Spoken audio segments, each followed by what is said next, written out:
If you want to achieve more in a month than most people do in a year, you obviously have to do something different. And look, I can say that I am no longer a spring chicken. I'm almost freaking 40, guys. It's sort of embarrassing to still be on the internet. But having said that, there's a reason why majority of human beings repeat the same year over and over and over again, and we call that a life. While a certain small subsegment of people are able to continually reinvent themselves and really achieve the goals in the life that they want. So what is the difference? What's up, guys? Alex Hine over at Modern Health Monk, author of the book Master the Day. Let's jump in.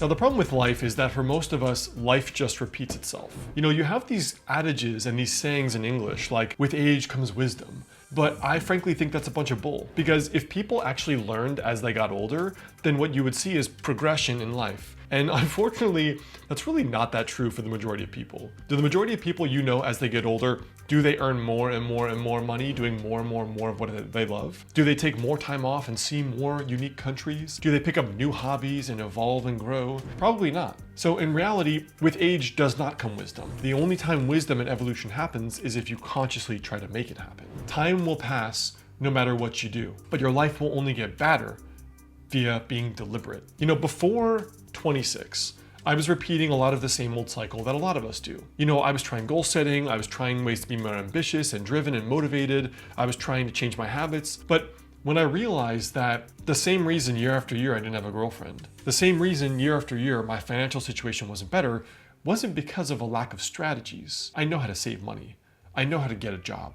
I know what jobs pay more. I know the kind of women I'm attracted to. I know the kind of guys getting those women. So what was it? I realized it was about behavioral change, not about strategy. Because while yes, you need to know the right strategy to write a book or become a YouTuber or get your dream body or save $100,000 for a house, you also need to change who you are. That's the most difficult thing of all. So the first thing about how to achieve more progress in a short period of time than the majority of human beings is to understand change and success is about behavioral change. And that takes self-awareness. And self-awareness is much harder to cultivate than intelligence, than drive, than resilience.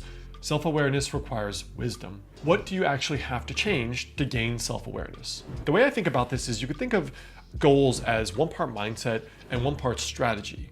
It's no different if you want to write a book, if you want to become a YouTuber, if you want to get into medical school, or you just want to be a great parent. One part is your philosophy, one part is your action. So when it comes to dating, for example, you know, I talk to women a lot who are like, oh, there's no good men left, all the good men are taken, this sort of traditional tired trope. That mindset is partially true, but that mindset will lead you to be more jaded. So when you go on that first date with a great guy, you don't believe that he could be a great guy. Maybe you dismiss him, you push him away, maybe you insult him, maybe you're meaner than you should be because you don't believe this guy could possibly be the guy. So that mindset will repulse and will repel a lot of what you want in life. Just like if you think that making a lot of money has to be a struggle and I have to kill myself to do that. You could do that, right? Go work on Wall Street. You'll kill yourself to earn a lot of money, but you can find ways that don't require you to kill yourself to have the same goal. Now, on the other side of that is strategy. The way I think about strategy is, yes, it's like your overall, how do I plan to get a girlfriend or a boyfriend, right? Maybe I'll take a salsa class once a week. Maybe I will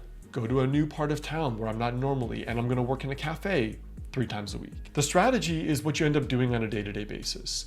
So the way I think about this, like when I wrote Master the Day, I thought a lot about what is the mindset? The mindset, first and foremost, is I have something valuable to share, because most people have the opposite mindset, which really doesn't help them be successful, right? When your mindset is, who would read my stuff, which is a very natural sort of feeling, you're not going to be very inspired to write a book because you're going to be having imposter syndrome. So my first thought was, I have something valuable to share. Now the second thought in terms of strategy was, well, what do I do on a day-to-day basis? What I had to do was spend 1 hour per day writing. If I could just write for 1 hour a day or about 1,000 words, then I could write a book. And so my strategy on my calendar every day became spend 1 hour per day writing. Super simple. That's the way I think about releasing you as the bottleneck. The invisible, the intangible, your beliefs can be a bottleneck. If you're jaded about all men or jaded about all women, you will probably not even try or will self-sabotage.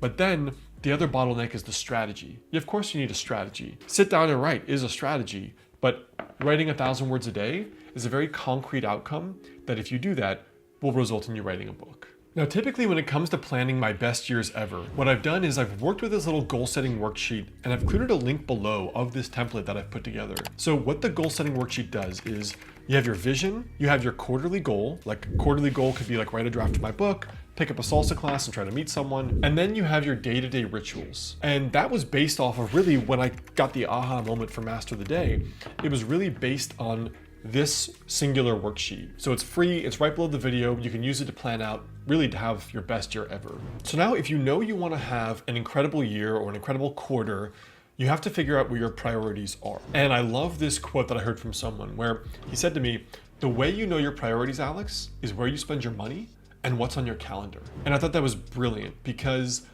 we all can say like, I want to save money to go to Thailand this year. But then it's like you spend $1,000 a month on eating out and you didn't even save $300 that month. So obviously your short-term pleasure of eating out with your friends was truly more of a priority to you. Whether or not you're conscious of that or not, that was more your priority. And if you don't go home every year to see your folks, I hate to say it, seeing your family's not that big of a priority. Doing other things is for you. I love this idea that your priorities are expressed in terms of how you spend your money and how you spend your time on your calendar. Now I want to leave you with a final thought here about how to live a better life and do it in record time. One of my favorite stories is from a personal development author called Earl Nightingale. And Earl Nightingale says that, you can change your life in 1 hour per day. If you dedicate yourself to 1 hour per day of skill improvement around a specific craft, then you can be one of the best in the world in 10 to 15 years doing it. He passed a group of steel workers during the Great Depression, or maybe this was a story that he had relayed. And the steel workers were out of business. They were on lunch, he heard them complaining about the economy, they can't find a job, there's nothing else that they can do just to support themselves and their family. These steel workers, if they studied an hour a day, just 1 hour, 7 days a week, in 10 years, they could become an open heart surgeon with that level of time and commitment. It doesn't take a lot to truly change your life. If you do 1 committed hour per day towards whatever your number 1 goal is, and you do that every single day, your life will be dramatically different, probably in just 3 months.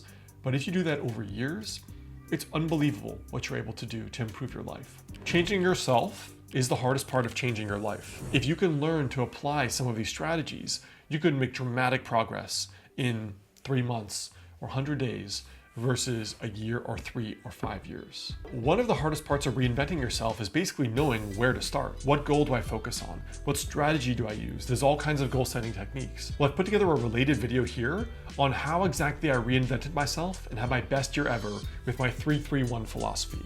So check it out.